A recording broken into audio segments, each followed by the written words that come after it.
एक महाभागवत अनन्य भक्त श्री चंद्रहास जी महाराज, उनके पावन चरित्र का अपने लोग श्रवण करते हैं। इससे भक्ति बहुत घनीभूत होती है। केरल देश में एक परम मेधावी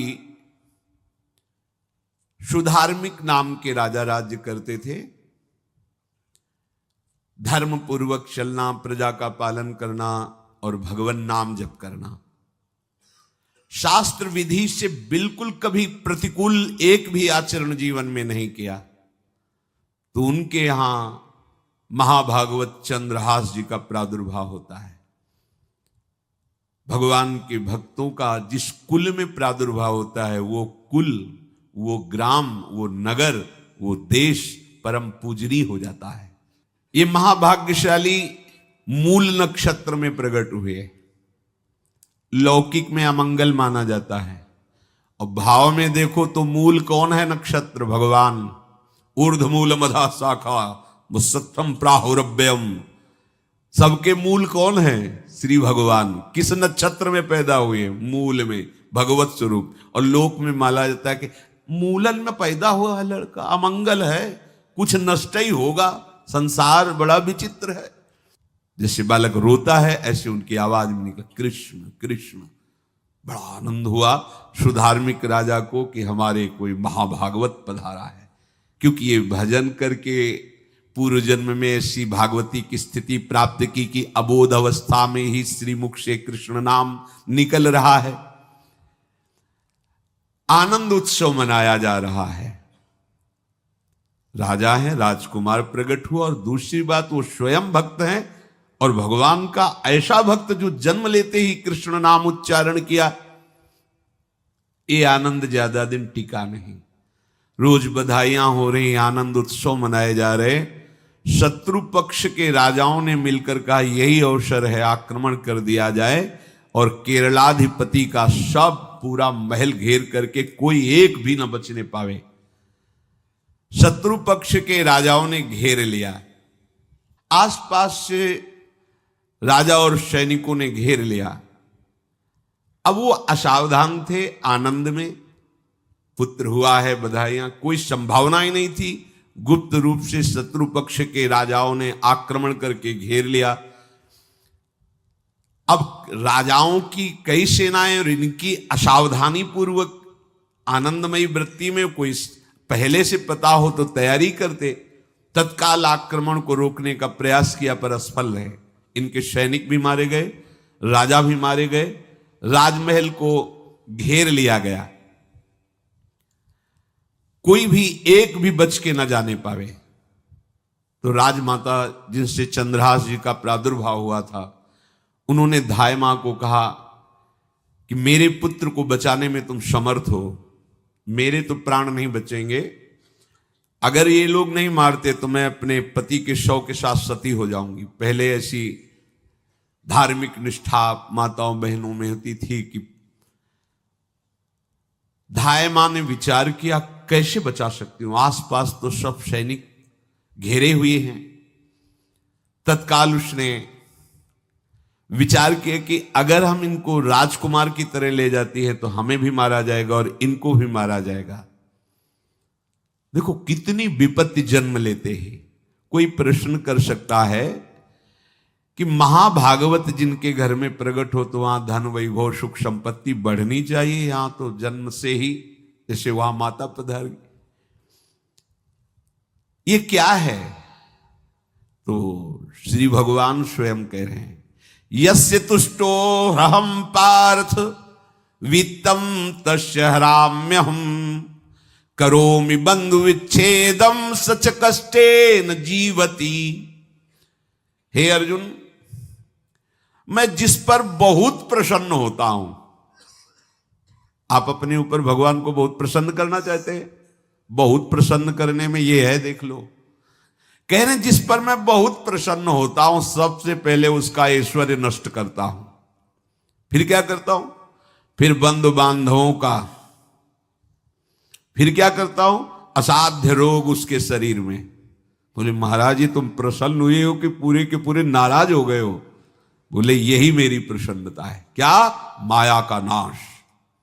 अब एकमात्र भरोसा केवल भगवान का, दूसरा कोई नहीं। ये सबको पसंद नहीं आएगा। सब तो उस भगवान की भक्ति चाहते हैं कि अगरबत्ती धूप बत्ती तन मन धन सब तेरा, स्वामी क्या लागे मेरा। पर अंदर से कह रहे सब तन मन धन सब मेरा, क्या लागे तेरा। ऐसे तो चलेगी भक्ति। लेकिन कई बार सत्संग में पीछे धाम में कहा था कि भगवान को रिझाकर लोक मांगोगे तो चैन से रह लोगे, और अगर उनसे प्यार करने की बात मन में ठानी कि बस मुझे केवल आपकी आंखों में आंखों को मिला करके जीवन व्यतीत करना है, मुझे और कुछ नहीं चाहिए, तो फिर लाडले आपको दुशरिहा का कोई आश्रय रहने नहीं देंगे। ध्यान रखना, जितने दुशरिहा होंगे तो ये बर्दाश्त हो तो कदम आगे बढ़ावे। बहुत प्रसन्न हो जाओ ठाकुर हम पे तो कह रहे यस्य तुष्टो हम पार्थ वित्तम तस्य हराम में हम करोमि बंधु विच्छेदम सच कष्टेन जीवती। जितनी श्वासें रहेंगी भयंकर कष्ट में उसको व्यतीत करने के लिए दूंगा। ये दंड नहीं है, ये पुरस्कार है। अनंत जन्मों का हिसाब बराबर करके कहीं इसकी वृत्ति मेरे से हट न जाए, ऐसे घेरे में डाल के अखंड चिंतन करवा के सजयति जयति जग उच्चरे। जाको करत श्याम सहाई प्रथम वर्णो कृपा क्रम हो विषय मूल गवाई। कुल कुटुंब बल वित्त हीनो दीन के दुखदाई। आपने को करजु लीनो आप ही अपनाई। कह रहे अब मैं वर्णन करता हूं श्याम सुंदर जिस पर कृपा करते हैं उस पर कैसा बर्ताव करते हैं। बोले सबसे पहले उसके विषय भोगों का नाश कर देते हैं, फिर दूसरी कृपा कोई परिवार का कोई मित्र कोई रिश्ते नातेदार उसकी तरफ देखेगा भी नहीं, फिर ऐसा दुख प्रदान करते हैं कि केवल एक भरोसा रह जाता है, एक भरोसो एक बल एक आस विश्वास, बस नाथ आपके सिवा हमारा कोई नहीं। बस वहीं से जो चमत्कार प्रकट होता है, त्रिभुवन में कोई उसकी समानता नहीं कर सकता जिस पर ठाकुर की कृपा है। पर इस कृपा को हजम करने के लिए इसीलिए संत संग किया जाता है कि पहले से वो तैयार कर देते हैं। जैसे आर्मी की ट्रेनिंग होती है ना, ट्रेनिंग के बाद भी बॉर्डर में लगाया जाता है, ऐसे ही संतजन ये ट्रेनिंग देते हैं। अब जो टिके तो टिके, नहीं तो घर बैठे जाके, और अगर टिक गया तो गुरु मेहरबान तो चेला पहलवान, भगवान भी परास्त नहीं कर सकते। उसमें ऐसी सामर्थ्य आ जाती है कि हर प्रभु के द्वारा दिए गए विधान को हंस करके स्वीकार कर लेता है।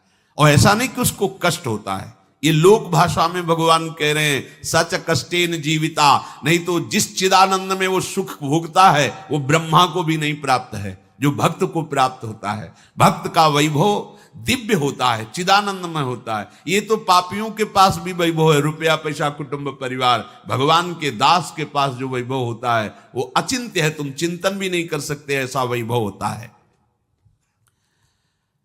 धाय माने सेविका का रूप तत्काल लिया, जिससे पोछा झाड़ू लगाने वाले, और कुछ दोने पत्तल डाले, उनके नीचे चंद्रहास जी को डाला, ऊपर से करके इसे माथे पे रख के निकली। सैनिकों ने पूछा इसमें क्या है, तुम उनका राजघराने के दोने पत्ते जूठे दिखा। ऐसे नीचे किया तो देखा सब ऊपर जूठन पड़ा। हाँ चल निकल जल्दी, भाग यहां से निकल।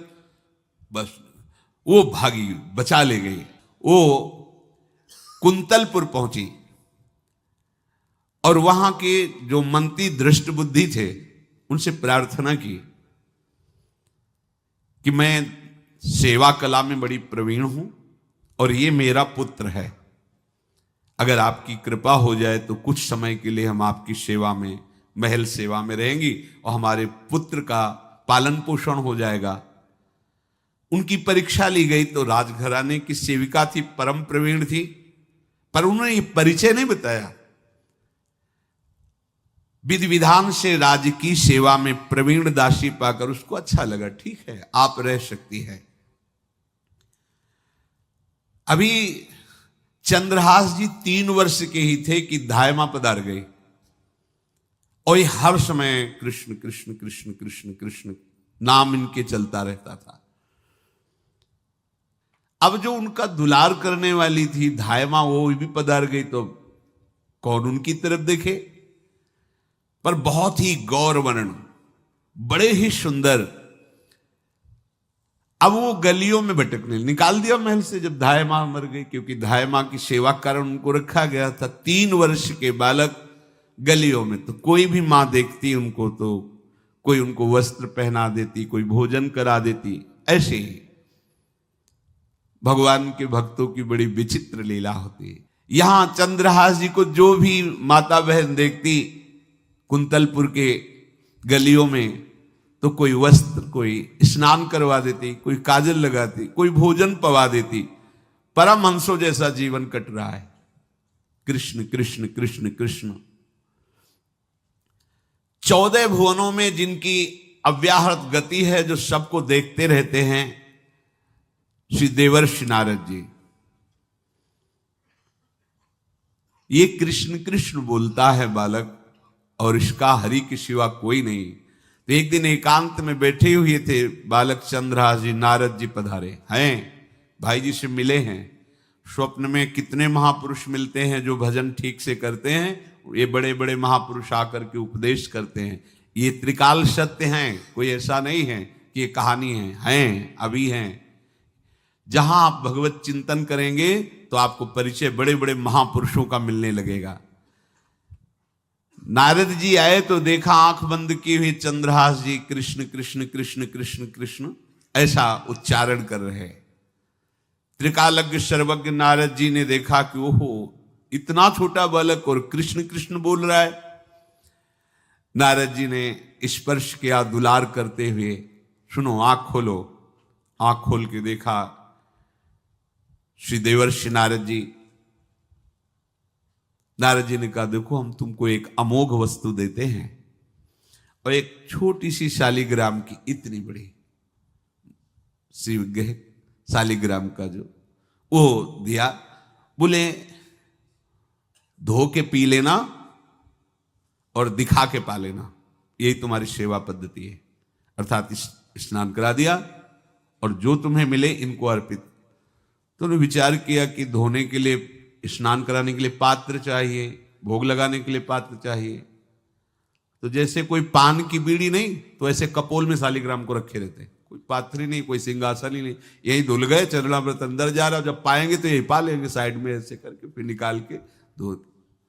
यहां कपोल में रखते छोटे से शालिग्राम चंद्रहास जी, और उपदेश किया भगवान के मंत्र का।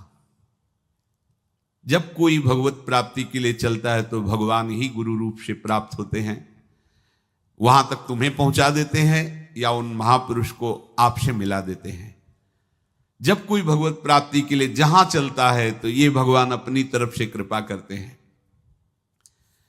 ये दृष्ट बुद्धि के जो महल में धाय माँ ने इनका आश्रय स्वीकार करवाया था, उसके एक पुत्र थे मदन जी, वो बड़े भागवत थे।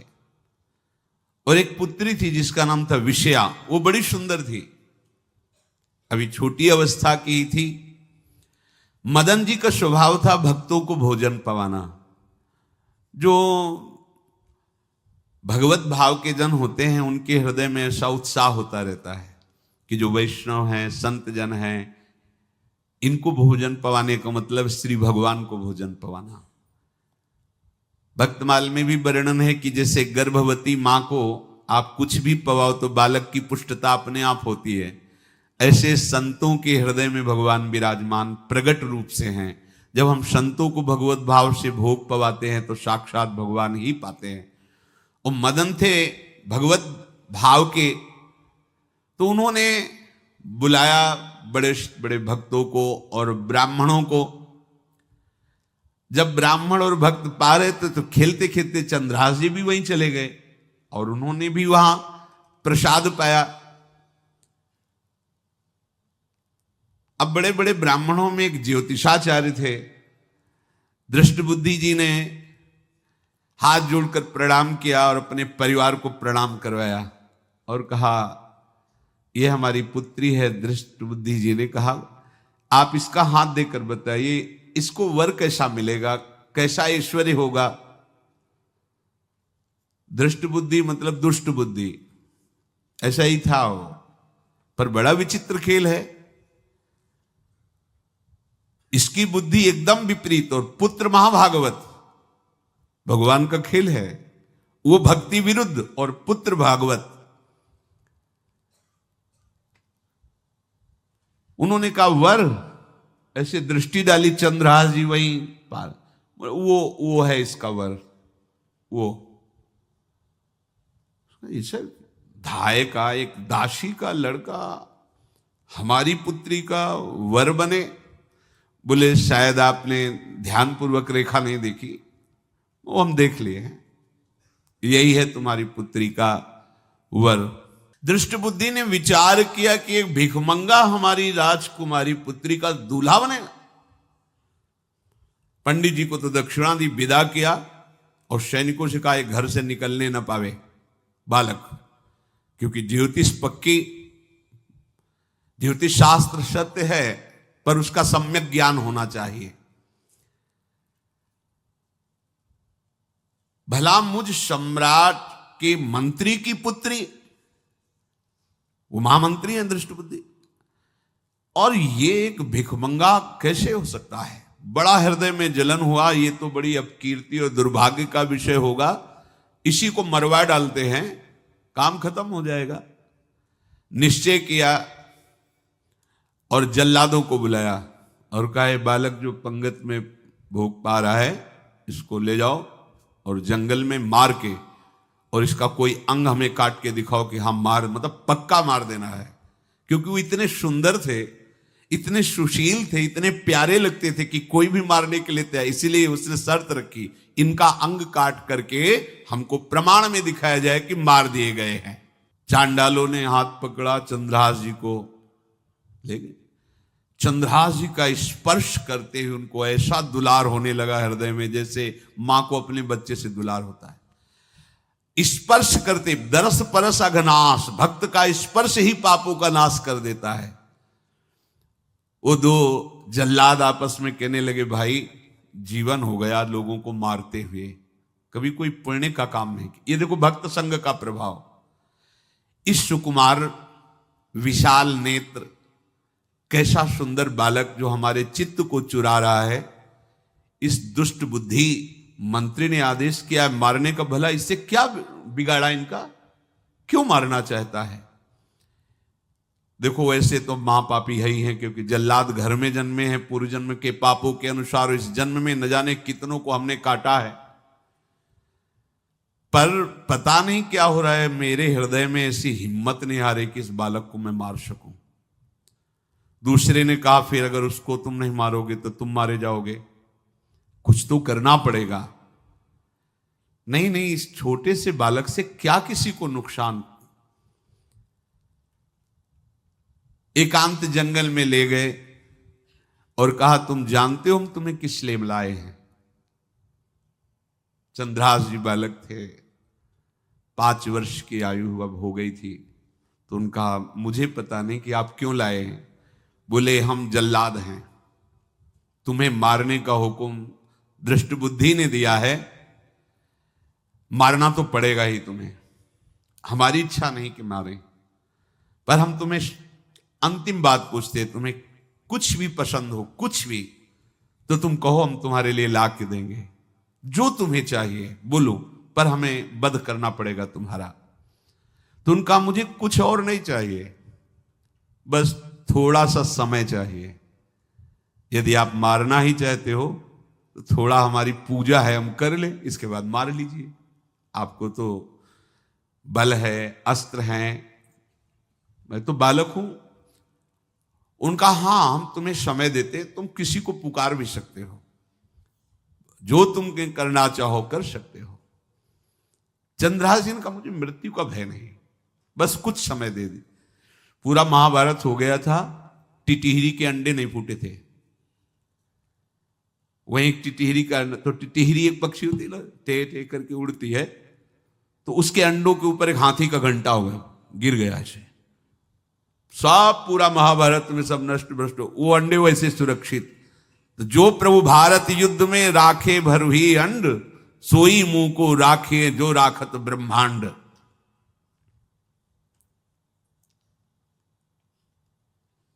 मैं तो अनाथ हूं, श्री कृष्ण के सिवा कोई मेरा है नहीं, मैं किसको पुकारूं? मेरा आश्रय तो एकमात्र वही प्रभु हैं। और निकाला शालिग्राम, यही सिंहासन है शालिग्राम का।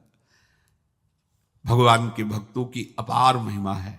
क्या सेवा, वहां कोई पंचपात्र गंगा जल ये सब थोड़ी है, लेकर बस आंसुओं से अभिषिक्त कर रहे हैं। प्रभु मुझे तो कोई ज्ञान नहीं कि आपकी सेवा कैसे की जाती, मैं तो अपने मुख में ही आपको रखता हूं। अब मेरे जीवन का अंत होने जा रहा है, बस मैं यही प्रार्थना करता हूं कि मैं आपके ही समीप पहुंचूं, आपका ही स्मरण करूं, आपसे कभी विलग न हूं, एक भी वृत्ति आपसे कभी विलग न जाए।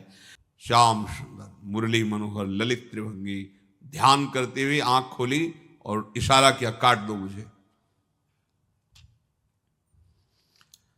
जल्लादों ने जब देखा आंसू चल रहे हैं ऐसा, वो बैठ गए अस्त्र रख के और कहने लगे, भाई तुम मुझे मार दो, भले वो दृष्ट बुद्धि मुझे, मैं इस बालक को नहीं मार पाऊंगा, मेरी हिम्मत नहीं। अब कुछ भी हो, मेरा वध हो जाए, पर मैं इस बालक को, गिरे मुरझाई दया आई कछु भाए भरे, ढरे प्रभु और मति आनंद शोभिनी है, हुती छठी आंगुरी सो काट लई दूषण हो, भूषण ही भयो जाई कहीं सांच चीनी है।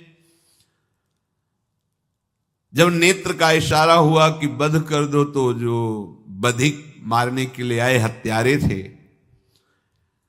वो आनंद से एकदम प्रफुल्लित हुए और कहा, मैं नहीं मार पाऊंगा तुम्हें। तो एक ने कहा, देखो एक उपाय मुझे दिखाई दे रहा है, इस बालक में विशेषता तो है ही, पर इसके पैरों में देखो, बाएं पैर में एक छठी अंगुली भी है, किसी किसी को होती है। गांव में तो कहते छंगू या छंगा, जिसे होता है ना गांव में, और ये छंगा मतलब 6 अंगुली के। बोले इसको अगर काट लेते हैं तो प्रमाण भी सत्य, जिसकी कसम खवाएगा मैं खा लूंगा कि ये चंद्रहास जी के है, और मैं मार दिया। और कौन इस बालक को ढूंढेगा, जंगल में छोड़ देते हैं, अपनी तो सामर्थ्य नहीं। बधिकों ने, जल्लादों ने ऐसा ही किया और जाकर अंगुली दिखा दी, मैं बालक का वध करके आ गया हूं। उनको यह कि लाखों बार इन्होंने वध किया तो संशय का कोई रिश्तेदार थोड़ी है, वो तो बालक है, उसको मारने में क्या, हाँ ठीक है मार दिया गया। अब वो जो चले गए तो अंगुली जो कटी थी उससे रक्त प्रवाह हो रहा है। कृष्ण कृष्ण जगन्नाथ वासुदेव जनार्दन, हे कृष्ण हे जगन्नाथ हे वासुदेव हे जनार्दन, ऐसे नाम उच्चारण करते हुए मूर्छित हो रहे हैं चंद्रहास जी। वो छोड़ करके जल्लाद चले गए। चंद्रहास जी भगवान का स्मरण कर रहे हैं, तो जितने जंगल के मृग हैं वो सब मंडलाकार घेर के ऐसे। एक हुमा नाम का पंछी होता है, अगर उसके पंखे की छाया पड़ जाए तो चक्रवर्ती सम्राट का वैभव प्राप्त होता है। और वो भीड़ की भीड़ पक्षी आकर चंद्रहास जी के ऊपर ऐसे घेरे हुए हैं, आसपास मृग मृगी मृग शावक सब घेरे हुए हैं। बीच में चंद्रहास जी कृष्ण गोविंद दामोदर माधव ऐसे उच्चारण कर रहे हैं। जो भगवान के चिंतन में मगन रहना अपना स्वभाव बना लेता है, तो देखो ऐसे हत्यारों के हृदय में भी दया गई, क्योंकि दया समुद्र भगवान का स्मरण जो करते हैं उनमें ऐसी महामहिम दिव्यता आ जाती है। कोई भी कितना भी निर्दयी हो, अंदर से वो भले जल रहा है द्वेष के कारण, पर कहीं ना कहीं ये द्वेष आंतरिक राग का सूचक हो। वो भी भक्त को प्यार करता है, पर भक्ति ना होने के कारण वही उसका राग द्वेष में बदल जाता है। कोई भी हो, अंदर से जब भक्त के प्रति जलन पैदा करता है तो उसमें मूल होता है भक्त की महिमा, भक्त का महत्व, पर उसे ना प्राप्त, जैसे कहते हैं कि वो अंगूर खट्टे हैं और हट नहीं प्राप्त कर पाए तो अंगूर खट्टे हैं, बकाया महत्व सब के अंदर होता है। दुष्ट से भी दुष्ट के अंदर भगवान के भक्तों का महत्व होता है, क्योंकि सबके हृदय में भगवान विराजमान है। अब चंद्रहास जी भगवत स्मरण करते हुए पक्षियों के और मृग आदि के बीच में हैं। उधर भगवान का एक विधान तैयार होता है। वह देश भूमि में रहत लघु भूप और सुख सब एक सुत चाह भारी है। कुंतलपुर के ही अधीन एक चंदनवती नाम की राज्य नगरी थी। वहां के राजा थे, उनके पुत्र नहीं हो रहा था, तो कुंतलपुर सम्राट पद, चंदनवती राज्य राजा, जैसे प्रदेश और दिल्ली में बैठे हुए जो प्रधानमंत्री राष्ट्रपति वो बादशाह, जो दिल्ली का अधिकार वो बादशाह, और ऐसे छोटे छोटे जो राज्य हैं उनको राजा। तो ये चंदनवती के राजा कर दिया करते थे, प्रत्येक राजा को कर देना होता था, बादशाह को। इनके पुत्र था नहीं और कर देने के लिए कुंतलपुर ही जा रहे थे, तो रास्ते में देखा कि बहुत से मृग और पंछी ये घेरे हुए क्या है, तो एक कौतूहल सा कि क्या है बीच में, आसपास मंडलाकार मृग, फिर वो विहंग पक्षी जो भगवान के आश्रित है, भगवान कैसी व्यवस्था करते हैं। वो चंदनावती के राजा दौड़ करके कौतूहलवश, क्या है यहां, मृगी पंक्तियों के बीच में पक्षी, हुमा नाम का बड़ा पवित्र पक्षी हिमालय आदि में पाया जाता है, जिसके ऊपर इसकी छाया पड़ जाए वो ऐश्वर्यवान हो जाए। देखा बालक दिव्य तेजों में, और मूर्छावस्था में नजदीक गए तो अंगुली पूरी कटी हुई थी, तो रक्त प्रवाह, गोद में उठाया और आनंदित हो गए, हमारी पुत्रेष्टि यज्ञ सफल हुई, हमारा दान पुण्य सफल हुआ, ऐसा हमें सुंदर बालक मिला। चंद्रहास जी को लेकर के घर आए और हृदय में भगवान का बार बार कृपा प्रसाद मना रहे हैं, मुझे भगवान ने पुत्र दिया। चंद्रहास जी को लेकर आए, आनंद मंगल, बधाइयां बजने लगी, बहुत सी संपत्ति न्यौछावर कर दी। 5 वर्ष के चंद्रहास जी हैं। पूछा बेटा तुम्हारे माता पिता कौन है, तो कहा श्री कृष्ण।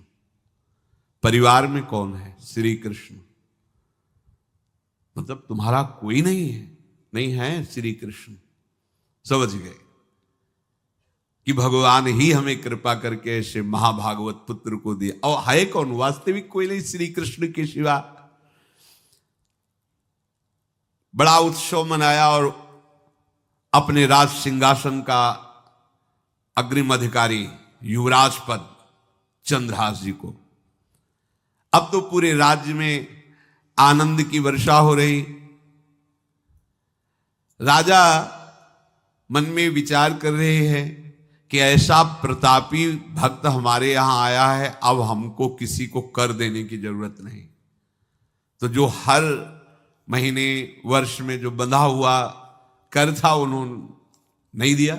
1 बार 2 बार 3 बार जब कर नहीं पहुंचा तो सम्राट ने आदेश किया मंत्री को कि चंदनावती से कर आना बंद हो गया है। क्या बात है?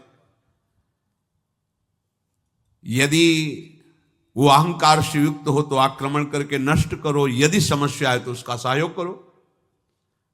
बादशाह के आदेश से वहां दृष्ट बुद्धि पहुंचे तो युवराज पद पर चंद्रहास जी विराज, जिनको मारने के लिए जल्लादों के हाथ में दे दिया था।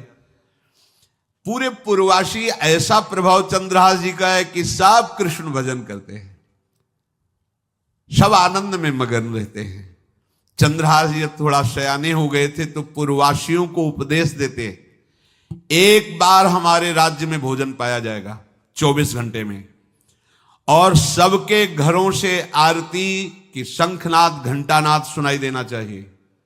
सबके यहां शाम के रोज नाम कीर्तन और भगवत कथा होनी चाहिए, क्योंकि आयुष्यम चपलम तादृक जल बुद्बुद सन्निभम चिंतयध्वम जनामूढ़ा माधवम वर्षम सुस्थिरम। भाइयों, ये आयु बड़ी चंचल है, कब शरीर छूट जाए पता नहीं, पानी का बुलबुला कब फूट जाए कोई पता नहीं। इसलिए माधव श्री कृष्ण का नाम कीर्तन, उनकी आरती पूजा, उनका ध्यान और 1 टाइम भोजन। पूरे नगर में अब सोचो कितना भक्ति का प्रभाव होता है। पूरा नगर में, हर घर में आरती, पूजा, कीर्तन चक्रवर्ती सम्राट के लक्षण स्वाभाविक चंद्रहास जी में प्रकट होते थे। अब दृष्ट बुद्धि जब वहां गया, देखा युवराज पद पर, पहचाना कि वही बालक है, ये तो चंद्रहास है, क्योंकि काफी समय तो महल में ही रहे थे धाय मां के साथ और अच्छे से पहचान थी। अब उन्होंने विचार किया कि ये तो बहुत अनिष्ट हो गया, हमने तो मारना निश्चित किया था और जल्लादों ने इसको छोड़ दिया और अब तो ये राजा का राजकुमार बन गया।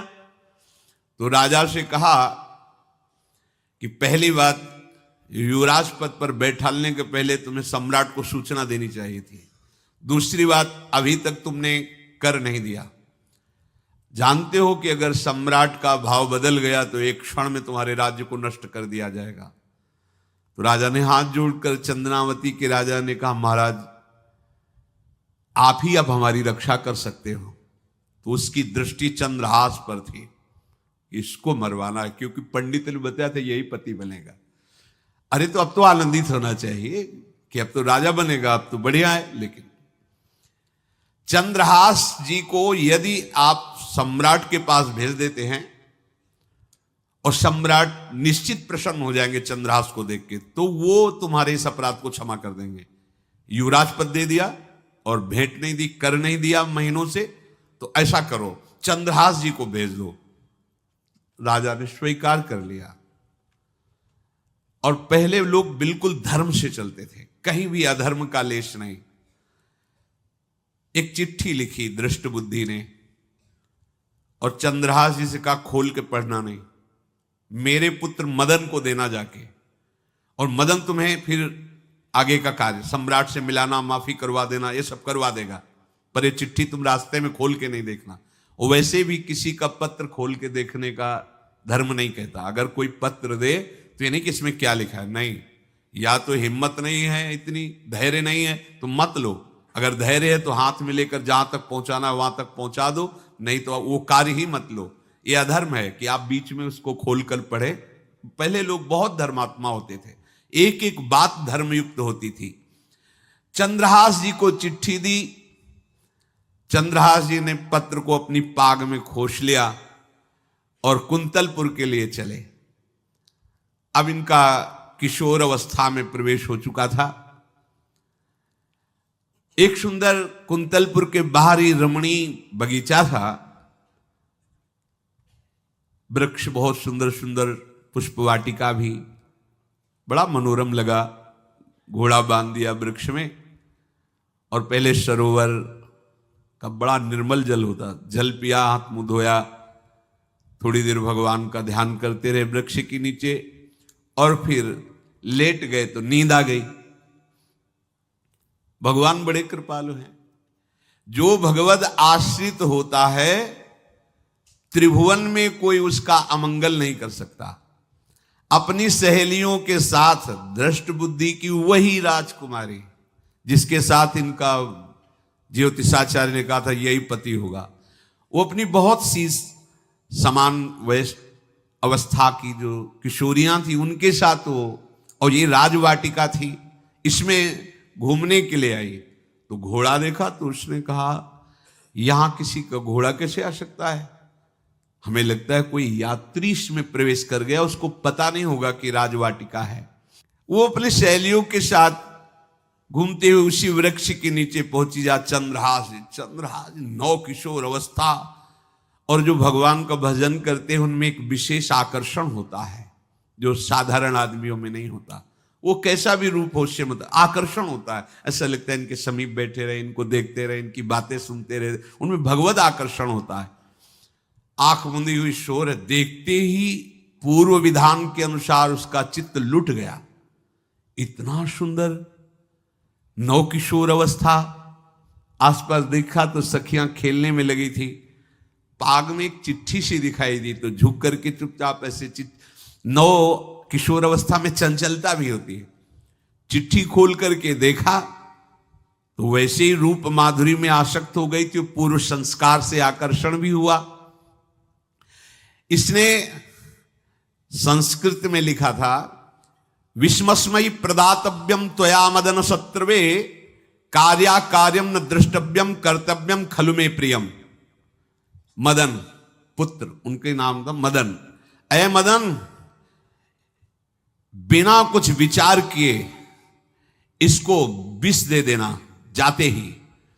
क्या उचित है क्या अनुचित ये तुम्हें नहीं सोचना, मेरा प्रिय करना, मेरे आदेश का पालन, जाते ही से विष दे देना। पत्र, उसने देखा वो पिताजी की बुद्धि खराब हो गई, ऐसे सुंदर नव किशोर को विष देने की बात लिख दी। अब उसे बड़ा दुख हुआ कि पहली ही दृष्टि में, अभी तो इन्होंने आंख खोल के हमें देखा ही नहीं, और इनको इस सोई हुई मुद्रा में देख करके मेरे प्राण समर्पित हो गए, मेरा चित्त समर्पित हो गया। चलो, जब मेरी सखियों के नाम पुकारे जाते, हेमलता शशिकला आदि, तो मुझे चुभता था कि मेरा नाम पिताजी ने विषया क्यों रखा है। आज सार्थक हो गया, मेरा नाम सार्थक हो गया। काजल लगाई हुई थी, एक सीख से ऐसे काजल लिया, और एक संस्कृत में आ बनता है ऐसा, ऐसे, बस ऐसे कर दो तो विषया हो गया। अब उसका अर्थ बदल गया।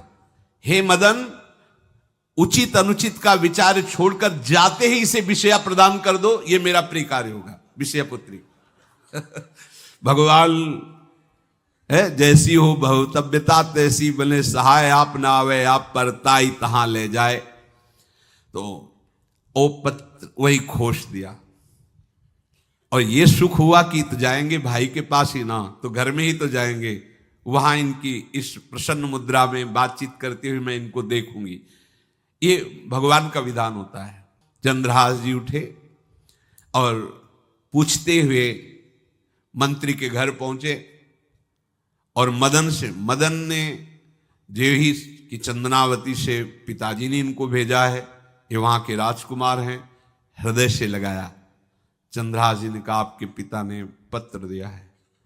उन्होंने पत्र पढ़ा, विषमस्मयी तो विषयास्मयी, विषय तुरंत बिना विचार किए ब्याह कर दो, दे दो, क्योंकि लिखा है प्रदातव्यम त्वया मदन, अभी इसी क्षण जहां ये पत्र मिले, कहा जो आ गया, सुबह शीघ्र शुभम शीघ्र, बुलाओ पंडित को।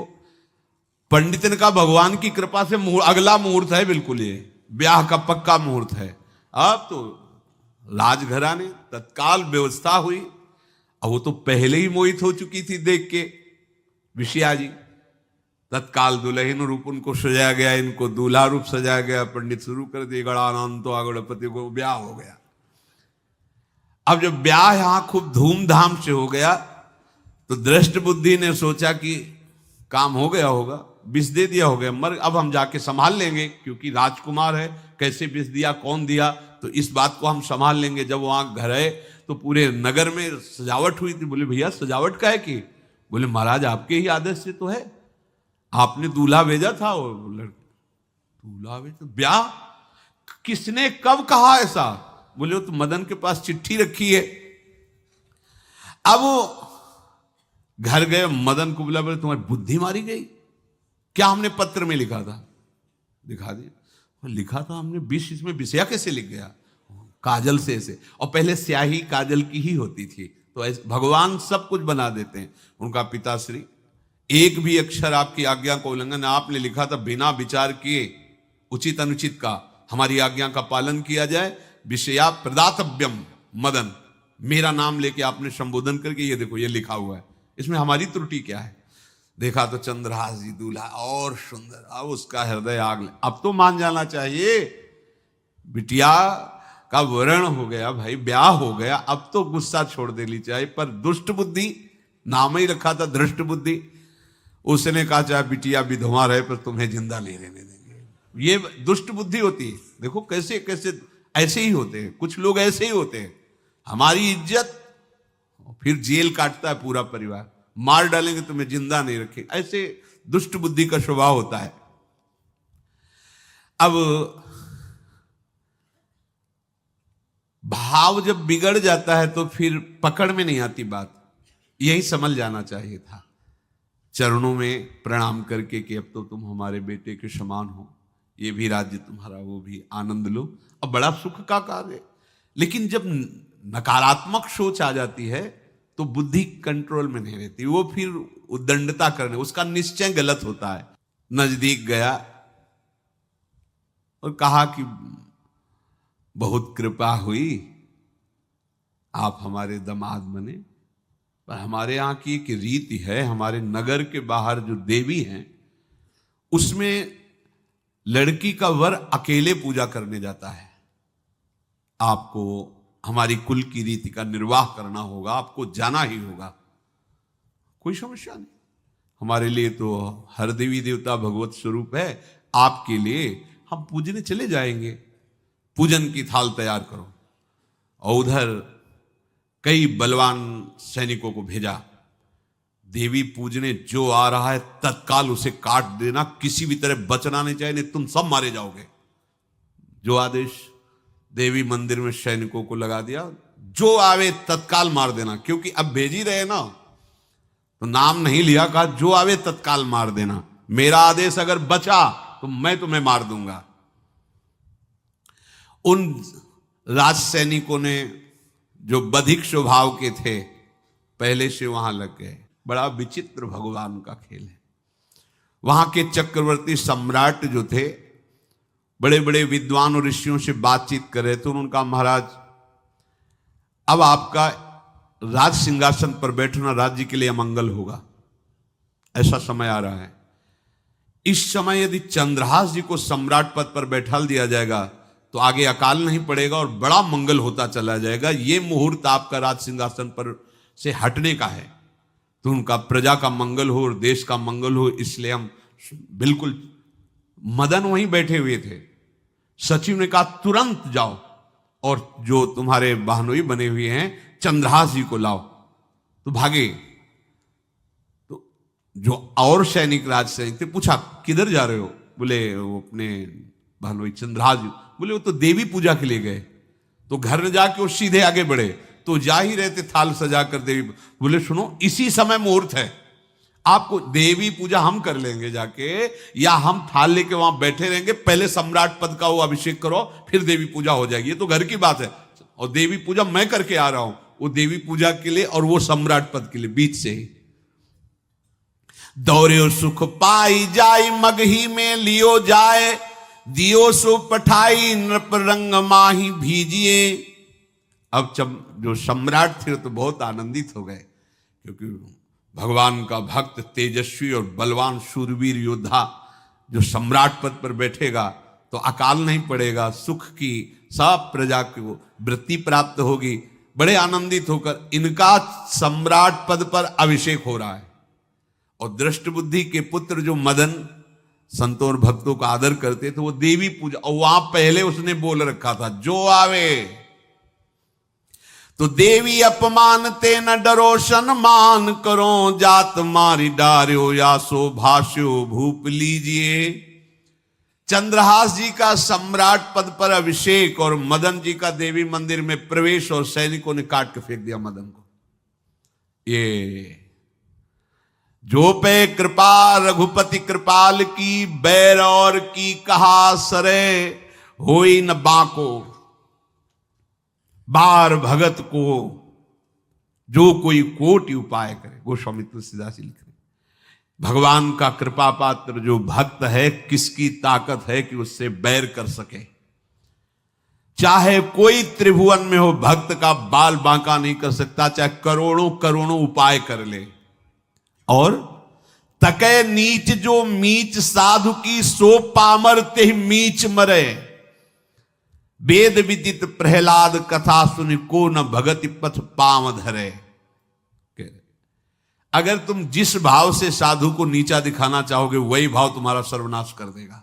वैसे ही देखो सर्वनाश हुआ ना, एक ही पुत्र, और इसके आदेश से वह उल्टा खेल हो गया, पुत्र की ही हत्या हो गई, और चंद्रहास जी को सम्राट पद पर अभिषेक किया जा रहा है।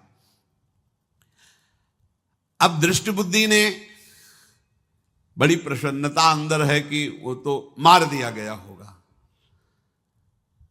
सैनिक आए और बोले महाराज आपके पुत्र का वध हो गया है। पुत्र का वध कैसे? बोले आपने कहा था जो आए उसे मार देना, तो आपका पुत्र ही थाल लेकर पूजन, वो तो चंद्रहास, बोले उनका तो अभिषेक हो गया सम्राट पद पे, ये कैसे हो गया? अब अंदर भारी दुख उनके हृदय में। उन्होंने बताया कि तुम्हारे पुत्र को तो हम लोगों ने ही काट डाला आपके आदेश के अनुसार, आपने कहा था जो जाए उसे काट। अब तो छाती पीट पीट के, माथा फोड़ फोड़ के खूब रो रहा है। किसी का कोई भी बस नहीं चल सकता भगवान के भक्त के ऊपर। तंत्र मंत्र दुनिया का जितना भी सामर्थ्य है, ये भक्ति को ऐसे खिलवाड़ नहीं है। अब वो बार बार मैं कितना भागी, हाय मैं कितना भागी, अपने पुत्र को ही मरवा दिया, ये हाहाकार करके रो रहा है। चंद्रहास जी ने जब सुना तो उन्होंने कहा अरे मृत्यु तो मेरी निश्चित थी, फिर मदन भैया को वो मेरी मृत्यु प्राप्त हुई।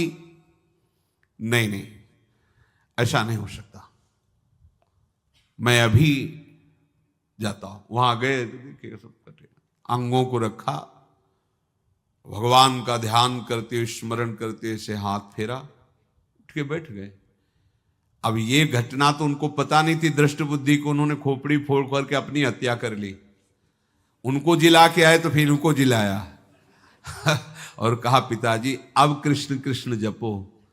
अब उनकी बुद्धि शुद्ध हुई और भगवान का आश्रय लेकर के वो अपने जीवन को भगवत भक्ति में बनाए। तो जो भगवान का भक्त है उससे द्रोह करने वाले को भी परम मंगल ही देते हैं भक्त, पर भक्ति में अनन्यता की आवश्यकता है। प्रारंभ इहलोक परलोक के सारे सुखों को भगवान के चरणों में समर्पित करके किसी व्यक्ति वस्तु स्थान का आश्रय नहीं होना चाहिए।